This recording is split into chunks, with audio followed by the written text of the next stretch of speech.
Shots fired on the rooftop. An assault in progress at Acer Plaza. They were all dead. The final gunshot was an exclamation mark to everything that had led to this point. I released my finger from the trigger, and then it was over. You've got to give it to Remedy. Despite their novice status, they didn't pull any punches, and the result is Max Payne, a hard-boiled action story with some neat literary tricks. The graphic novel panels were an intentional choice because there was no budget for video cutscenes. As the comic book panels were being created, the story was swelling in size, and about 250 pages appear in the final game. They might have been a budgetary concession, but they end up making Max Payne feel unique. Other standouts include those hallucination sequences as Max plunges into a warped dream world to face his demons head on. And then there was, of course, bullet time.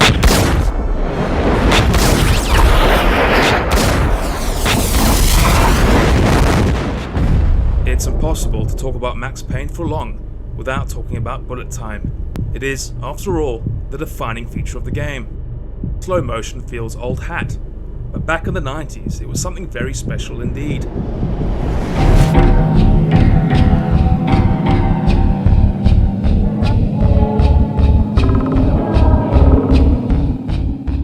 Bullet time was surprisingly easy to create, a simple matter of altering the game's timescale. At the suggestion of 3D Realms and George Broussard, it became a central gameplay mechanic, one that was controlled by the player. Bullet time is fitting in a game that secretly wants to be a film, and a hard-boiled action film at that.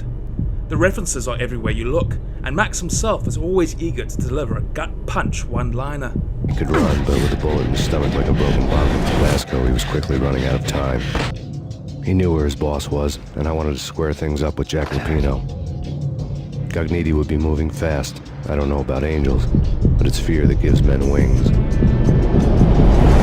Ironically, early on, Max Payne was played from a top-down perspective, but with GPUs improving, the decision was made to stick the camera behind the titular protagonist. Many of the actors in the game were friends and family, and even a few faces from the company building. Money was tight, and costs were cut accordingly. But the biggest unintentional star was Sam Lake, the writer of the game who gave his likeness to Max. When Max Payne 2 came around, the budget was bigger, and real actors could be hired.